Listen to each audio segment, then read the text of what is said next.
Hola, ¿qué tal? Mi nombre es Enrique González, soy miembro de aquí de la Iglesia Bautista El Calvario, donde el pastor es el hermano Rolando Guzmán. Y vamos a estar atendiendo ahorita por espacio de media hora la escuela dominical. Normalmente son 4 o 5 secciones que aquí en el Calvario se lleva a cabo la escuela dominical. A mí me toca un espacio de ella y hoy vamos a estar ocupando este espacio donde vamos a estar viendo el libro de los Efesios, la carta que el apóstol Pablo escribió a los Efesios. Y mire, todo libro que usted pueda leer, el que tenga ahí en sus anaqueles, en sus libreros, fíjese bien, y cada libro tiene un mensaje central. Bueno, todos los libros así son. Y los 66 libros que componen la Biblia, cada uno de ellos tiene un mensaje central. Y todos hablan de Jesucristo, pero bajo un mensaje central. Y así el libro a los Efesios, la carta que el apóstol Pablo escribió a los Efesios, es igual. El mensaje central se basa en 2 palabras, gracia y paz. Mire, el capítulo 1, verso 2 dice, gracia y paz a vosotros de Dios nuestro Padre y del Señor Jesucristo. El 2.8 dice, porque por gracia sois salvos. El 2.14, porque Él es nuestra paz. Así en toda la carta usted va a poder encontrar estas 2 palabras. Y bueno, el libro de los Efesios fue escrito a Éfeso, decimos, y Éfeso tiene un contexto histórico y geográfico. Por lo pronto está ubicado al norte de Israel, en un país que se llama Turquía actualmente. Y Éfeso es una ciudad portuaria que está situada al norte, oeste de Turquía. El mar Mediterráneo viene y pega ahí en las costas de Éfeso. Y pues como tal, ahí el apóstol Pablo fue a predicar el evangelio. ¿Qué tiene de característico este lugar, esa ciudad? Bueno, es una ciudad portuaria. ¿Qué hay en un puerto? Pues lo mismo que usted encuentra aquí en los mercados, frutas y verduras y muchas mercancías que la ciudad necesita, ya sea que necesite comprar o que necesite vender. La exportación y la importación ahí se manifiestan en los puertos marítimos. Bien, tiene esa particularidad esa ciudad Éfeso, que es una ciudad portuaria, pero también tiene la característica de que hay mucha gente. En ese tiempo los historiadores anotan que había aproximadamente entre 200 y 350 mil habitantes. Bueno, hay otros que dicen que había hasta 500 mil habitantes. Imagínense una ciudad portuaria con toda esa población, pues es mucha gente y como tal es propicia para predicar el evangelio. Es propicia también para que haya mucho movimiento de dinero. El capital se mueve ahí, la economía de esa ciudad estaba bastante bien. El dinero fluye rápidamente en la exportación e importación. Otro aspecto que había ahí triste en la ciudad de Éfeso es que era una ciudad propicia para brujerías, hechicerías. Si usted lee el libro de los Hechos, en el capítulo 19, el apóstol Pablo sacó un demonio de una persona, pero otros quisieron hacer lo mismo ahí de lo que hizo Pablo y encontraron otro endemoniado y fueron con él y le dijeron, en el nombre del Dios que predica Pablo. Y bueno, pues el demonio les contesta, a Pablo conozco y a Dios lo conozco, pero a ustedes no los conozco. Y lo que sucedió fue que se les echó encima, los maltrató y los mandó desnudos. Fíjense nada más el trabajo fuerte que hizo ahí ese demonio. Y puso un ejemplo, ¿verdad? Aún para nuestras vidas, que nosotros debemos tener mucho cuidado cómo atendemos estas situaciones. Si no somos enviados, si no estamos preparados, no hagamos lo que no debemos hacer. Oremos. Eso es lo que nosotros Cualquier persona debe hacer primero. Otro aspecto que también había ahí en Éfeso, triste, como lo dije ahorita, es que hay una ciudad, hay una diosa en esa ciudad, es Diana de los Efesios. Y como característica también lo que a ella le agradaba, según la gente así pensaba, era el aspecto sexual. La fornicación era lo que había que ofrecerle a esa diosa. Y se imagina, es una ciudad portuaria donde barcos van y vienen desde muy lejos. ¿A qué venían? Pues igual a su negocio, pero ya sabían que ahí estaba Diana de los Efesios. Ya solo era cuestión de buscar una prostituta y hacerle una ofrenda a Diana. ¿Serían ofrendas? ¿Sería el corazón así sincero de ellos? No nos engañemos. El corazón es perverso, y cuidado con el aspecto sexual. Cuidado con la lascivia y todo lo que concierne ahí a la cuestión sexual. Bueno, el apóstol Pablo ahí en el capítulo 1, verso 1, dice: Pablo, apóstol de Jesucristo, por la voluntad de Dios, a los santos y fieles en Cristo Jesús que están en Éfeso. Les escribió esta carta a los santos y fieles. Después de lo que estamos viendo ahorita aquí, cómo estaba la diosa Diana ahí, y toda esa gente pues en un ambiente pues nada espiritual, que de ahí pudiera salir alguien. Bueno, solo el poder de Dios pudo hacerlo, de tal forma que en la predicación de Pablo, bueno, él llegó y pues a lo suyo vino, ¿verdad? Y fue lo que hizo, predicó el evangelio, y hubo mucha gente que creyó, así judíos como gentiles. Ahorita vamos a explicar lo que son los gentiles, pero ahora la carta Pablo la dirige a la iglesia llamándoles así, a los santos fieles. ¿Qué es un santo? Aquel que ha sido sacado del ambiente mundano y traído a la fe de Jesucristo, el que fue apartado por Dios, el que en su corazón así se consagró. Bueno, tiene mucha más enseñanza este capítulo, y yo lo he llamado así en lo personal, que el capítulo 1 es la base de toda la vida cristiana. La base de toda la vida cristiana. Dice el 1:3: bendito sea el Dios y Padre de nuestro Señor Jesucristo, que nos bendijo con toda bendición espiritual en los lugares celestiales en Cristo. Imagínese usted, tal vez ya nos acostumbramos a leer la Biblia, pero léala despacio y usted se va a dar cuenta de cuánta enseñanza tremenda ahí hay aún para nuestros días. A ellos Pablo se las escribió, pero entendemos que son cartas universales. Dice que nos bendijo. Bueno, ¿de qué forma nos bendijo? Dice el capítulo 1, 4 y 5, fuimos predestinados en Cristo. Fíjense, fuimos predestinados de tal forma que pudiéramos nosotros pensar, desde antes que todo esto fuera, nosotros ya estábamos en la noticia de Dios. Dice el verso también, el 11, predestinados para ser sellados con el Espíritu Santo. Si usted va al verso 13 ahí en la Biblia, dice: en Él también. ¿En quién es Él? En Cristo. En Cristo también vosotros, habiendo oído la palabra de verdad, el evangelio de vuestra salvación, y habiendo creído en Él, fuisteis sellados con el Espíritu Santo de la promesa. Dice nada más. Usted creyó en Jesucristo, yo también. Oscar, que está grabando, también creyó en Jesucristo. Bueno, usted y nosotros dos fuimos sellados. Imagínese ese sello ahí en su alma. Solamente el Espíritu Santo sabe dónde, en qué parte físicamente de nuestro cuerpo está.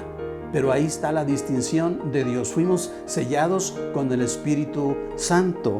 Dice el 14 que es las arras de nuestra herencia hasta la redención de la posesión adquirida. ¿Qué son las arras? La garantía, ¿verdad? El Espíritu Santo es la garantía de que somos propiedad de Dios y que en aquel tiempo, cuando Cristo venga, ahí en el arrebatamiento será la redención de la posesión adquirida. La redención quiere decir redimir, rescatar.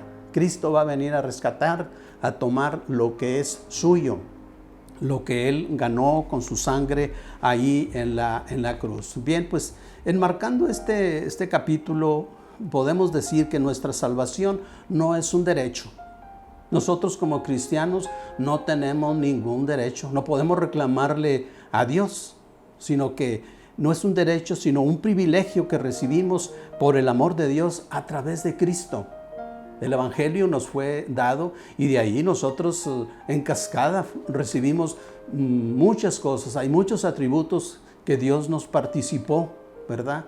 Y eso es lo que nos distingue, pero no es un derecho. Repito, es un privilegio. Si lo podemos conceptualizar así en nuestra mente, en nuestro corazón, bueno, ¿qué sería? La salvación de nuestra alma no fue por algo que nosotros hicimos previamente. Nada hemos hecho como para pagar nuestra salvación. Imagine cuánto costaría, cuánto dinero tendría usted que ahorrar o qué cosas tendría que hacer para ganarse la salvación de su alma. Si eso fuera, bueno, entonces, ¿para qué murió Cristo? La Biblia dice aquí en Efesios 2, 8 y 9, un versículo muy conocido, pero es cuánta verdad encierra. Efesios 2, 8 y 9, porque por gracia sois salvos por medio de la fe, y esto no de vosotros, pues es don de Dios, no por obras para que nadie se gloríe, no por obras para que nadie se gloríe. ¿Cómo está eso de que para que nadie se gloríe? Porque si fuera por obras, yo que soy rico, si así fuera el caso, yo podría gloriarme contra aquellos que no ofrendan o que no dan algo por la obra. Si yo construí una iglesia, si yo he estado manteniendo misioneros en todas partes del mundo, si aquí en la ciudad la he llenado yo de casas para donde se puede estudiar la Biblia, y aquella persona que no ha hecho nada porque sus recursos no le alcanzan, entonces yo me iba a gloriar sobre él. Yo podría decirle, yo soy más que tú, yo he comprado mi salvación con más propiedad, he invertido más que tú. Mire, la Biblia habla de dos grupos de gentes, los judíos y los gentiles. Ahorita decíamos, vamos a explicar qué es esto, lo de los gentiles. Bien, los judíos pensaban que solo para ellos era el plan de Dios, pero Dios les había dicho a Abraham que en su simiente, en su familia, serían benditas todas las naciones, todas las familias que de ahí se iban a derivar. Bien, con esto podemos nosotros decir que la salvación era para todo el mundo. Juan el Bautista, cuando ve que viene el Señor Jesús al bautismo, lo ve acercarse y apunta así, me lo imagino yo así, diciendo, he aquí el Cordero de Dios que quita el pecado del mundo. Los gentiles es un nombre que así Dios escogió para distinguir a los judíos de los demás. Nosotros somos los demás. Los que no somos judíos somos los gentiles. Si usted en su descendencia sabe que no viene de los judíos, bueno, usted está etiquetado conforme a la Biblia como un gentil. Yo soy un gentil, yo no provengo de judíos. Dios lo había manejado como un misterio, así habla el apóstol Pablo aquí en el libro a los Efesios. En las otras generaciones no había Dios hecho ningún comentario, no se dio a conocer a los hijos de los hombres, que los gentiles, dice el 3:6, que los gentiles son coherederos y miembros del mismo cuerpo y copartícipes de la promesa en Cristo Jesús por medio del Evangelio. Mire lo grande que ha sido el Evangelio. De los dos pueblos, judíos y gentiles, hizo uno. Bien, pues con esto hemos de considerar que todo el mundo estaba en los planes de Dios. ¿Por qué? Pues porque Dios nos ama, es la esencia de Dios, es el amor. La esencia suya y la mía es una naturaleza pecaminosa, ¿verdad? que ahí, a un lado de esa naturaleza pecaminosa, ahí está la naturaleza de Dios por medio de ese sello que decíamos en Efesios 1:13, que existe cuando nosotros creemos en Jesucristo. Bien, fue por amor que Dios lo hizo. ¿Y por qué ahora hay tantas diferencias en el mundo que podemos numerar algunas de ellas? Por ejemplo, algunos blancos en su piel, pues no quieren a los de color. Eso es muy conocido aquí y allá. Algunas razas o pueblos se sienten superiores a otros. Recuerde usted a la raza aria, y de ahí acuérdese de toda la diferencia que el haber dicho que esa es la mejor raza trajo como consecuencia una falta de amor. Algunos países se etiquetan también como de primer mundo. Hay los subdesarrollados. Nosotros como México, nuestro país, somos así, somos etiquetados como subdesarrollados. No hemos llegado a esa categoría de país desarrollado. Aún entre las familias hay diferencias tales que hasta se pueden matar unos a otros, y esto ha sido desde el inicio. Caín mató a Abel, ¿verdad? Y de ahí podemos venirnos y a ver cómo el papá ha matado al hijo, ha hecho tantos atropellos en las familias, cómo esposa y esposo están separados. ¿Por qué? Pues por la misma falta de amor, ¿verdad? Hay una incompatibilidad de caracteres. Ese es el concepto generalmente que en los divorcios se establece, pero es por la misma falta de amor. Bien, hasta se pueden matar unos a otros. Qué bonito habla esta parte del versículo en el 3:6, que los gentiles son coherederos y miembros del mismo cuerpo. ¿Cuál es ese cuerpo? El cuerpo de Cristo. Aquí en el libro de los Efesios, lea usted, busque esa parte donde nosotros los creyentes somos el cuerpo de Cristo y donde la cabeza es Jesucristo. Bien, toda persona que acepta a Jesucristo, que cree en Él y que el Espíritu Santo viene a su vida y es sellado, pasa a formar parte de ese cuerpo de Cristo. Bien, pues Dios ahora menciona que somos coherederos y miembros del mismo cuerpo, judíos y gentiles. Bien, por esto entonces el apóstol Pablo hace un llamado a la unidad. Si usted ve el capítulo 4, el apóstol Pablo como que utiliza otro chip, cambia de tono. Ahora nos empieza a hablar en forma imperativa. Antes nos estuvo hablando de manera informativa. Capítulo 1 al 3, véalo bien y vaya buscando que no hay ningún modo imperativo, no hay ningún mandamiento, no establece nada con firmeza Pablo, simplemente está informando. El 4:1 dice: os ruego que andéis como es digno de la vocación con que fuisteis llamados. Este tipo de mensaje no lo hace en los primeros 3 capítulos. Dice: os ruego que andéis como es digno de la vocación con que fuisteis llamados. El 4:17 dice: ya no andéis como los otros gentiles. El 4:25 dice: desechando la mentira, hablad verdad cada uno con su prójimo. Y así podemos ver todo el capítulo 4, 5 y 6 que habla de esta forma imperativa. El capítulo 4 contiene las aplicaciones de toda la carta, podremos decirlo así. Es un resumen de cómo debemos entonces vivir. Y los capítulos 5 al 6 son un desafío de su contenido. Un desafío, a usted que está escuchando. Mire lo que dice el 5 del 15 al 20.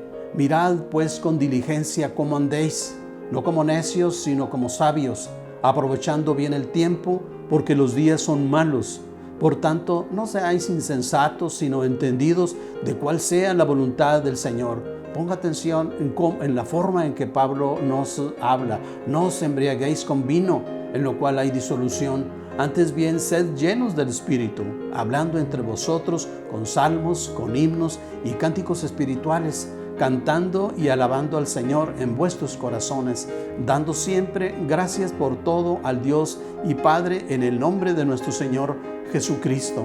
capítulo 5, 21 al 6, 9, sigue con la forma imperativa. Y Pablo pone el dedo en la llaga al referirse a la relación familiar. El esposo, la esposa, los hijos.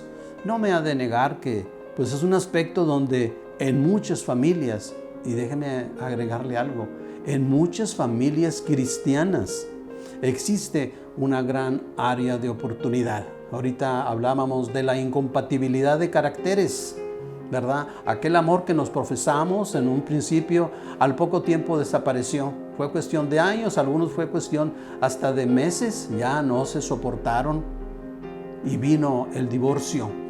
Vinieron los hijos y no hubo una verdadera importancia. No fueron ellos verdaderamente importantes, sino que le dieron paso al divorcio. ¿Por qué? Por la falta de amor, por no respetar los principios divinos. Y mire, dice el 5:22, las casadas estén sujetas a sus propios maridos. ¿Cómo la mujer ha de estar sujeta al marido? ¿De qué forma? Bueno, como la iglesia está sujeta a Cristo. Ahí está la respuesta. Dice el 5:25, maridos, amad a vuestras mujeres, así como Cristo amó a la iglesia. En los dos aspectos, tanto para ella como para él, Cristo se pone de ejemplo. No pone más ejemplos, sino su propia persona sujetándose, haciéndolo para la edificación de la iglesia. Esto es igualmente en la relación obrero-patronal. Ya ve cómo pues hay tantos patrones que maltratan a los trabajadores con mucha facilidad, que toman decisiones y sufren los trabajadores. Mas sin embargo, dice el capítulo 6, 5, siervos, obedeced a vuestros amos con temor y temblor. Fíjese el mandamiento que Dios tiene, cómo habla Pablo en forma imperativa, reiterando ahí el concepto. Y luego dice, amos, haced con ellos lo mismo.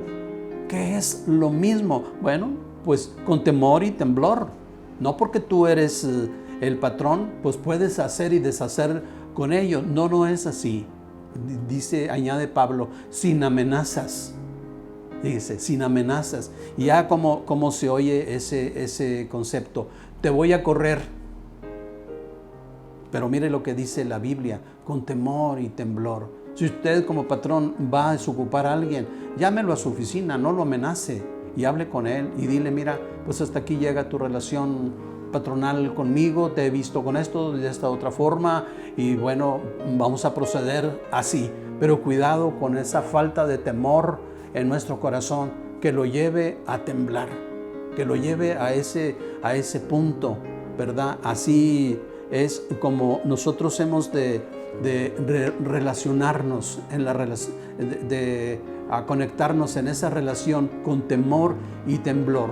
El patrón delante de Dios no es más, ni el obrero es menos. Hay un contrato donde se firmó como trabajador de tal compañía, porque es un acuerdo de que tú vas a trabajar, tú me vas a producir, tú vas a poner a producir el capital que yo puse. Entonces es un acuerdo. Yo te voy a pagar por cierto turno, por cierto trabajo y vas a tener la seguridad de que mis equipos, los equipos que yo compré, van a estar siempre a tu servicio para que trabajes y lleves a cabo toda la labor que acordamos.